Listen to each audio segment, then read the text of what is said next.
오늘 본문은 사도행전 8장 26절에서 40절입니다. 사도행전 8장에는 빌립이 사마리아에서 사역하는 이야기가 나옵니다. 빌립의 사역을 통해 지금 우리들이 배워야 할 교훈을 살펴보겠습니다. 예수님께서 승천하신 후 오순절에 마가의 다락방에서 제자들은 뜨거운 성령의 불을 체험했습니다. 그리고 그들은 성령이 충만하여 복음을 전하였습니다. 그리고 병도 고치는 기적도 행하였습니다.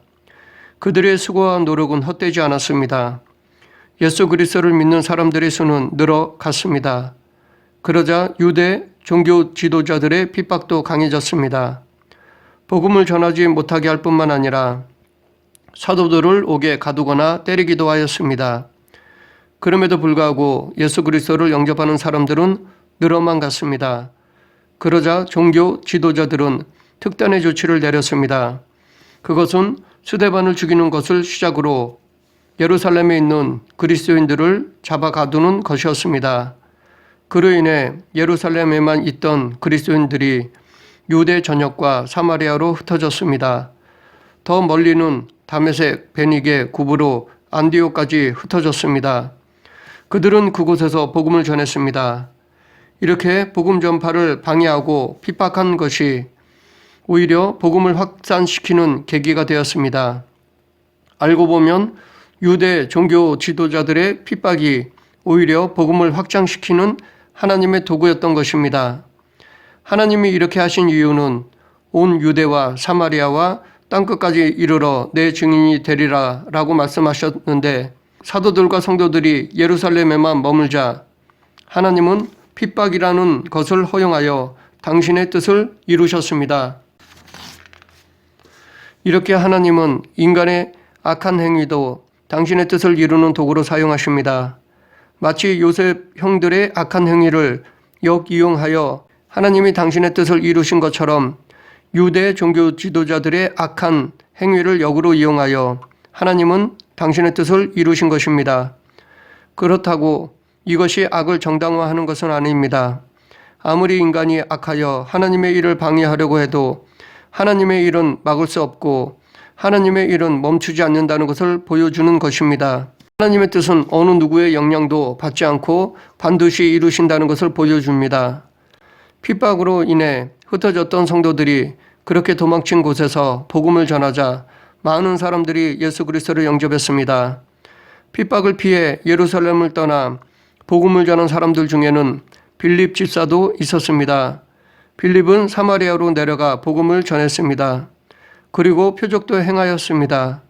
그러자 사마리아 사람들 중에 복음을 영접하는 사람들이 있었습니다. 그 수가 늘어 큰 무리를 이루었습니다. 예루살렘에 있는 사도들에게도 사마리아의 교회가 부흥하고 있다는 소문이 들릴 정도였습니다. 그래서 예루살렘 교회는 사도를 직접 파견하여 확인할 정도였습니다. 그만큼 빌립 집사는 성공적인 목회를 하고 있었습니다. 이것을 지금식으로 말하면 빌립은 사마리아에 가서 교회를 개척한 것입니다. 그곳에서 복음을 전하고 성령의 권능으로 능력도 행하였습니다. 그러니까 교회는 점점 부흥하였습니다. 성도의 숫자도 늘었습니다. 중형교회를 넘어 대형교회가 되어가고 있었습니다. 그러자 교단 차원에서 실태를 조사하고 후원하여 사마리아 교회는 더더욱 큰 교회로 성장했습니다. 빌립은 사마리아 교회의 담임 목회자로 자타가 인정할 만큼의 성공한 목회자가 되었습니다. 이제는 교단 신문에 성공한 목회자로서 이름을 올릴 만한 위치에 있었습니다. 예루살렘에 있는 총회에 가서도 큰 소리칠 만큼 힘을 가지고 있었습니다. 그뿐 아니라 많은 개척교회 목회자들의 부러움을 받으며 교회 부흥 세미나 강사로도 초청될 위치였습니다. 이렇게 그는 안정된 목회를 하고 있었습니다. 그런데 그런 빌립에게 새로운 사명이 주어졌습니다. 그것이 오늘 본문 26절입니다. 주의 사자가 빌립에게 말하여 이르되 일어나서 남쪽으로 향하여 예루살렘에서 가사로 내려가는 길까지 가라 하니 그 길은 광야라. 성공적인 목회를 하는 빌립에게 또다시 사명을 주시는데 그 사명을 감당할 곳은 광야였습니다. 아무도 없는 삭막한 광야였습니다. 이것은 사마리아에서 사역하고 있는 빌립에게 이해가 되지 않는 것이었습니다. 지금 많은 성도들을 목회하고 있는데 아무도 없는 곳으로 가라는 것은 말이 안 되는 것이었습니다. 더 많은 사람을 위해 지금 사역을 내려놓고 떠나라면 명목이라도 있지만 많은 사람을 내려놓고 아무도 없는 곳으로 가라는 것은 미친 짓이라고 말할 수밖에 없습니다. 그런데 하나님은 빌립에게 광야로 가라고 명하셨습니다. 솔직히 모든 목회자의 마음은 지금의 교회보다 더 큰 목회를 하는 것일 것입니다. 더 많은 성도, 더 큰 교회, 더 높은 재정으로 하나님께서 주신 사명을 감당하고 싶을 것입니다. 왜냐하면 이것이 목회를 잘하는 것이고 하나님께 충성하는 것이고 하나님이 기뻐하시는 사역이라고 평가받는 가시적인 잣대이기 때문입니다. 솔직히 우리는 대부분의 목회자의 자질을 교회의 크기로, 성도의 숫자로, 재정의 금액으로 평가합니다. 그렇게 보면 사마리아에서 빌립은 목회자로서의 훌륭한 목회자라고 할 수 있습니다. 반면에 광야에서 사역하면 실패한 목회자, 자질이 없는 목회자가 됩니다. 그렇기 때문에 나름대로 눈물과 땀을 흘리며 힘들게 세운 교회를 하루아침에 내려놓고 성도도 없고 교회도 없고 재정도 없는 광야로 가라는 말씀에 순종하기는 쉽지 않습니다. 말 그대로 미친 짓입니다. 세상 사람뿐 아니라 하나님을 믿는 우리들도 그런 곳으로 가는 것을 말릴 것입니다. 그러나 빌립은 순종했습니다. 수고하고 땀 흘려 이룬 것을 다 내려놓고 하나님의 말씀에 순종했습니다. 빌립은 그동안 이루어 놓은 성공한 목회자라는 명예, 대형교회의 목회자가 갖는 권력, 그에 따른 안정된 재정, 이것들을 다 내려놓고 광야로 갔습니다. 그리고 그곳에서 에티오피아 여왕 간다게의 모든 국고를 맡아 관리하는 내시를 만났습니다. 그 내시는 예루살렘에 예배하러 왔다가 돌아가는 길이었습니다. 하나님은 그 한 사람에게 복음을 전하게 하고자 빌립을 광야로 보낸 것입니다. 다시 말해 멀쩡하게 큰 교회에서 목회하고 있는 사람을 불러서 달랑 한 명을 전도하라고 보낸 것입니다. 이 일을 지금식으로 표현하면 한 영혼의 구원을 위해 큰 교회의 사역을 내려놓고 오로지 선교를 떠나라는 것과 같습니다. 그런데 솔직히 현실적으로 이렇게 떠나는 목회자도 없을 뿐만 아니라 그것을 지켜보는 성도들도 그 행동을 어리석게 볼 수 있습니다. 우리는 지금까지 다수결의 원칙으로 살아왔습니다. 다수를 위해서는 소수가 희생되어야 하는 것을 마땅한 것으로 여기며 살아왔습니다. 그렇기 때문에 많은 성도를 두고 광야에서의 한 명을 전도하라는 하나님의 이런 조치는 부당하기까지 생각됩니다. 그러나 빌립은 하나님의 명령이기에 넓은 길을 포기하고 좁은 길로 갔습니다. 철저히 하나님의 명령에 순종하였습니다. 이 빌립의 순종은 알고 보면 예수님의 지상 명령을 실천하는 것이었습니다. 왜냐하면 당시 사람들은 지구가 둥글다고 생각하지 못했기 때문입니다. 눈에 보이는 것이 전부로만 여겼습니다. 그래서 에티오피아를 당시 사람들은 땅끝으로 여겼을 것입니다. 그렇기 때문에 빌립의 이 행동은 땅끝까지 이르러 내 증인이 되리라 라는 예수님의 명령을 실천한 것으로 볼 수 있습니다. 또한 이런 빌립의 행위는 예수님의 마음을 반영한 것입니다. 예수님은 마태복음 18장 12절부터 14절에서 한 마리 잃은 양을 찾는 목자에 대해 말씀하셨습니다. 99마리를 두고 잃어버린 양을 찾아 온 산으로 들로 계곡으로 땀을 흘리며 찾아다니는 목자의 심정이 곧 당신의 심정임을 말씀하셨습니다. 그런 예수님의 마음을 빌립도 가지고 있었습니다. 그래서 잃어버린 한 영혼을 위해 사마리아의 대형 교회를 내려놓고 떠났던 것입니다. 물론 이 비유에서 목자는 99마리를 그냥 아무렇게나 방치하지 않았습니다. 안전한 곳에 두고 찾아 나선 것입니다. 빌립도 사마리아 교회를 버린 것이 아니라 다른 사역자에게 맡기고 떠난 것입니다. 그러고 보면 하나님 말씀에 순종하려면 세상적인 손해를 감수해야 할 때가 있습니다. 세상적인 가치관으로 따지면 손해고 도저히 할 수 없지만 그런 것도 감안하고 각오해야 온전히 순종할 수 있습니다. 우리는 이런 상황에서 내 자신의 삶의 우선순위를 알 수 있습니다. 내가 진정 하나님의 충성스러운 종인지 아닌지 이런 상황에서 자가 진단을 할 수 있습니다. 그런데 우리가 주의해야 할 것은 그런 상황을 남을 판단하는 잣대로 사용해서는 안 된다는 것입니다. 삶의 우선순위로 남을 평가하지 말고 내 믿음을 성찰하는 도구로 사용해야 할 것입니다. 큰 목회, 성공한 목회를 내려놓고 오직 하나님의 말씀에 순종하고자 광야에 나온 빌립은 그곳에서 에티오피아의 국고를 맡은 내시를 보았습니다. 그 내시는 예루살렘에서 예배를 드리고 다시 고국으로 돌아가는 길이었습니다. 성령님은 빌립에게 수레로 가까이 가라고 명령하셨습니다. 그러자 빌립은 즉시 달려갔습니다. 조금도 지체하지 않았습니다. 그리고 그에게 복음을 전하였습니다. 35절 빌립이 입을 열어 이 글에서 시작하여 예수를 가르쳐 복음을 전하니 마침 에티오피아 내시는 예루살렘에서 예배를 드리고 다시 고국으로 돌아가는 수레 위에서 이사야의 글을 읽고 있었습니다.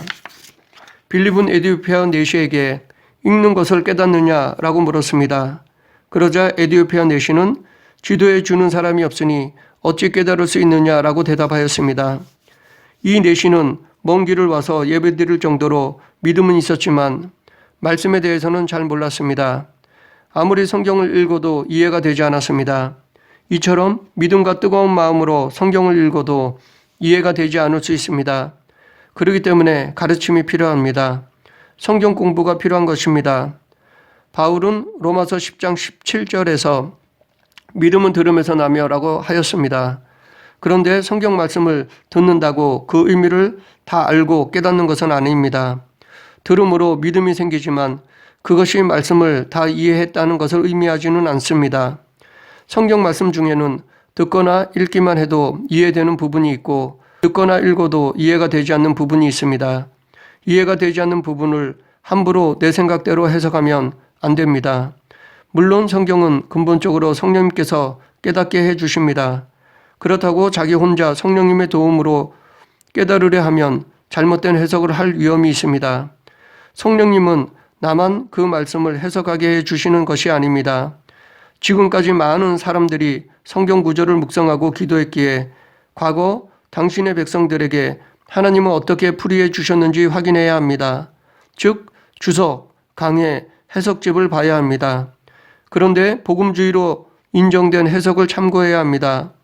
자유주의는 잘못된 해석을 하기 때문에 복음주의로 인정된 해석집을 참고해야 합니다.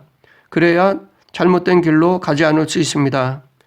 빌립은 내시가 읽고 있던 이사야의 글에 예언된 예수 그리스도를 전하고 가르쳤습니다. 내시가 읽었던 부분은 이사야서 53장이었습니다. 이 이사야 53장은 구약 성경 중 가장 대표적인 메시아에 대한 예언입니다. 그런데 예수 그리스도가 오시기 전에는 이 예언에 가리키는 고난의 종이 선지자 자신인지 아니면 이스라엘 민족인지에 대한 논란이 있었습니다. 그러나 예수 그리스도가 오신 후로는 이 고난의 종에 대한 예언이 성취되었습니다. 그래서 초대교회 성도들은 여기에 나오는 고난의 종이 누구인지 확실히 알게 되었습니다. 빌립은 자기가 깨달은 복음의 진리를 전하고 가르쳤습니다. 아마 빌립도 시데반이 유대인들에게 아브라함부터 시작하여 예수 그리스도에 이르기까지의 구속의 역사를 설교했던 것처럼 구약 선지자들의 예언에서 시작하여 예수 그리스도에 이르기까지의 구속사를 일목요연하게 설명해 주었을 것입니다. 빌립은 세상적인 가치관으로 자기 사명을 바라보지 않았습니다. 또한 빌립은 세상적인 시선으로 자기 사역을 평가하지 않았습니다. 하나님 나라의 확장 원리로 자기 사역을 바라보았습니다. 그래서 빌립은 그 내시가 에티오피아에 돌아가면 그를 통해 복음을 받아들일 사람들이 생길 것을 바라보았습니다. 비록 한 사람이라 할지라도 그 한 사람으로 인해 많은 사람들이 예수 그리스도를 영접하고 믿을 것을 바라보았습니다. 그 내시를 통해 미래의 하나님 나라의 확장을 내다보았습니다. 이것은 예수님이 말씀하신 겨자씨의 비유의 교훈과 같습니다. 비록 씨 중에 가장 작은 씨지만 자라면 나중에 새들이 깃들일 정도로 커지듯이 하나님 나라의 확장도 지금 그 한 사람의 내시를 통해 보았던 것입니다. 이 빌립의 시선은 틀리지 않았습니다. 교부 이레니우스에 의하면 그 내시는 에티오피아에 가서 복음을 전파하였다고 합니다. 그리고 에티오피아 여왕까지 믿게 하였다고 합니다. 지금 우리들에게도 이 하나님의 나라의 확장 원리는 적용되고 있습니다. 그렇기 때문에 우리의 사역이 비록 작게 보이고 보잘것없이 보여도 하나님은 우리를 통해 지금도 계속해서 당신의 나라를 확정하고 계십니다. 빌립이 이사야서에 예언된 예수 그리스도를 가르치자 에디오피아 내시는 예수 그리스도를 믿고 영접하였습니다. 그리고 세례를 요구하였습니다. 빌립은 세례를 베풀었습니다. 이것 또한 예수님의 지상명령을 실천하는 것입니다. 예수님은 마태복음 28장 19절에서 그러므로 너희는 가서 모든 민족을 제자로 삼아 아버지와 아들과 성령의 이름으로 세례를 베풀고 라고 말씀하셨습니다. 지금 빌립은 그 예수님의 명령을 실천하는 것이었습니다. 빌립은 에디오피아 내시에게 세례를 베풀고 나서 성령님의 이끌림을 받아 다른 곳으로 가서 계속해서 복음을 전했습니다. 39, 40절 둘이 물에서 올라올새 주의 영이 빌립을 이끌어 간지라 내시는 기쁘게 길을 가므로 그를 다시 보지 못하니라. 빌립은 아소도에 나타나 여러 성을 지나다니며 복음을 전하고 가이사랴에 이르니라. 빌립은 사명을 감당하는 데 있어서 항상 성령님의 이끌림을 받았습니다. 그가 광야로 나올 때도 주의 사자가 지시했고 내시에게 가서 복음을 전할 때도 성령님이 인도하셨으며 세례를 베풀고 나서 또 다른 곳으로 갈 때도 주의 영이 이끌어 가셨습니다. 이처럼 빌립이 에디오피아 내시에게 복음을 전하는 전 과정에 있어서 성령님께서 주도하셨고 역사해 주셨습니다. 빌립은 철저히 성령님께 순종했습니다. 우리의 사역에는 어느 정도 성령님이 간섭하고 계시는지 아니면 얼만큼 성령님의 인도를 구하는지 혹은 반대로 성령님이 내가 계획한 대로 따라오기를 바라고 내 생각대로만 해주기를 바라고 있지는 않은지 우리의 마음을 성찰해야 할 것입니다. 또한 우리는 성령님의 역사를 참견이라 여기지 말고 즐겁게 받아들여야 할 것입니다. 여기서 빌립이나 에디오피아 내시 모두 그들에게 주어진 구원의 기회를 잘 활용했음을 볼 수 있습니다. 만일 빌립이 불만을 품어 광야로 가지 않았다면 또는 수레로 즉시 가지 않았다면 아마도 에디오피아 내시를 회심케 만들 수 없었을 것입니다. 또한 내시도 이 구원의 기회를 대수롭지 않게 넘겼다면 말씀을 깨닫지 못했을 뿐만 아니라 세례도 받지 못했고 더욱이 구원의 은혜를 받을 수 없었을 것입니다. 하나님의 구원의 은혜는 항상 열려져 있는 것이 아닙니다. 개인적으로나 역사적으로나 하나님의 구원의 은혜는 때가 있습니다. 개인적으로 오늘 구원의 기회가 주어졌다가도 내일은 없을 수도 있습니다. 또 역사적으로 지금은 구원의 기회가 열려 있지만 언제 그 구원의 기회가 닫히게 될지 알 수 없습니다. 그러므로 우리는 지금이라는 기회를 우습게 여겨서는 안 됩니다. 그리고 때가 되면 예수 그리스도께서 재림하셔서 구원받은 자와 버림받는 자를 구분하여 심판하실 것입니다. 그 마지막 때는 날로 다가오고 있습니다. 그러나 다행히 지금은 하나님께서 우리들에게 구원의 은혜를 베푸시는 때입니다.